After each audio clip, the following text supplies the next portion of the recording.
the manufacturing sector is expected to grow from 4% of the gross domestic product to 10% 3 years from now, following the recent launch of the Nigerian Industrial Revolution Plan.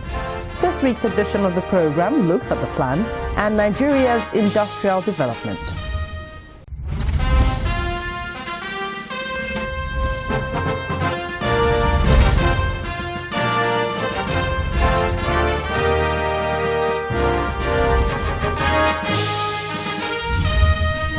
Hello there, thank you for joining us on Dateline Abuja. I'm Gloria Umezuike.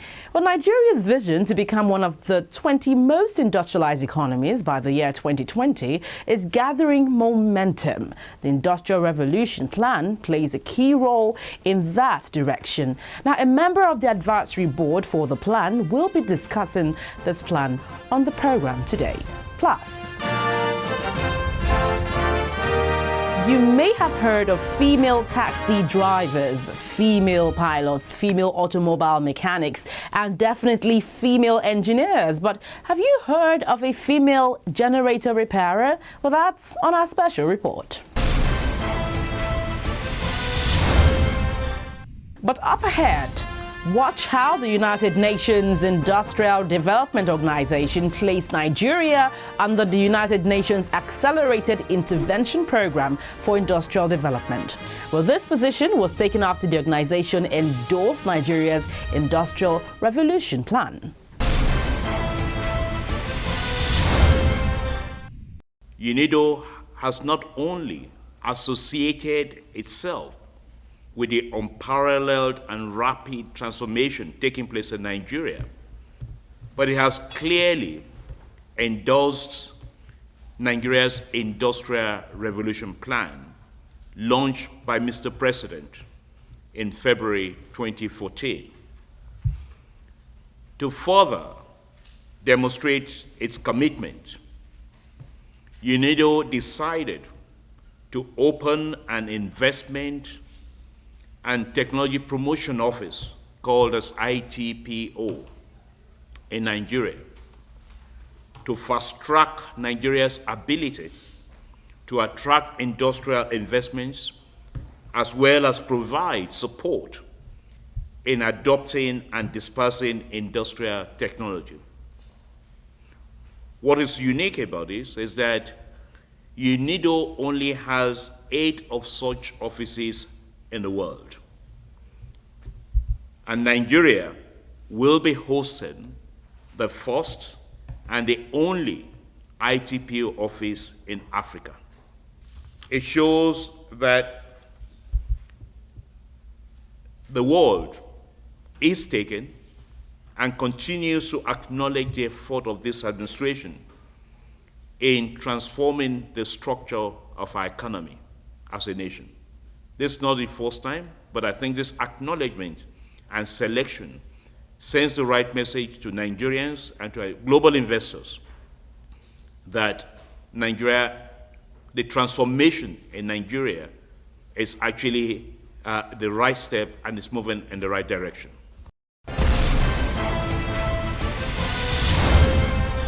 Well, joining me now is Mr. Patrick Omawa, Country Director of the United Nations Industrial Development Organization. You're very welcome to the program.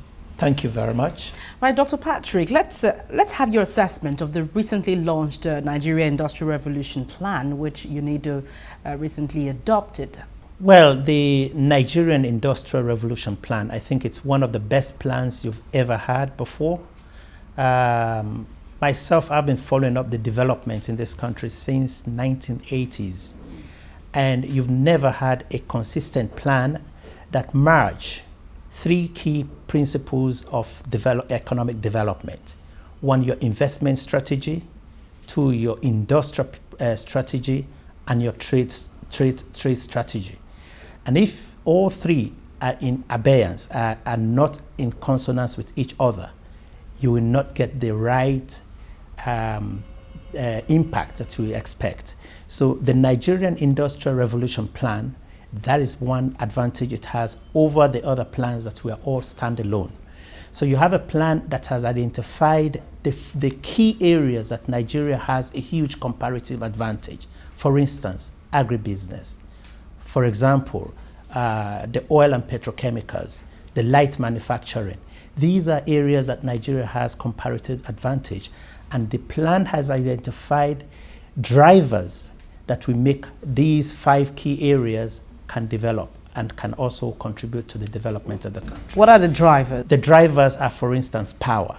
Everybody says in Nigeria, power is a problem. Of course, without power, you cannot industrialize. So the plan has a strategy to ensure that industries have access to uninterrupted power. Second, standards of your products. The plan also has a huge contribution of how do you develop your standard infrastructure to ensure that products from Nigeria meet both national, regional, and international standards so that you can access markets. Infrastructure. People talk about infrastructure. Of course, all of these are enabling environment to ensure that if you focus, for instance, on agribusiness, power is made available to the clusters or the industrial zone that we focus on the processing of agricultural products or in the light manufacturing. The quality infrastructure is very important, that the quality infrastructure is also accompanying those clusters or industrial zones that are producing the specific commodities. So this is one time where you are sort of putting everything in a holistic approach, addressing it not as a standalone, but you're looking at how do we solve the issue of power, which has been about 30% of the problem of industrialists. The other driver is finance. How do you ensure that you have long-term financing available to industrialists? Because, I mean, you tell me, if you are having an interest rate of 20% and others are having 3%, why would I take money from the Nigerian capital markets to invest in industries? So all of these are interwoven in order to support the private sector to contribute to the industrialization of Nigeria. So my assessment is very positive. And why is it positive? It is positive because it is, again, the presidency has put industrialization at the highest level with the setting up of an advisory board, a presidential advisory board on industrialization. Again, this is the first time that Nigeria has elevated the issue of industrialization to the highest level. And the board is not only made of just people, but these are private sector investors that have put their money into the sector.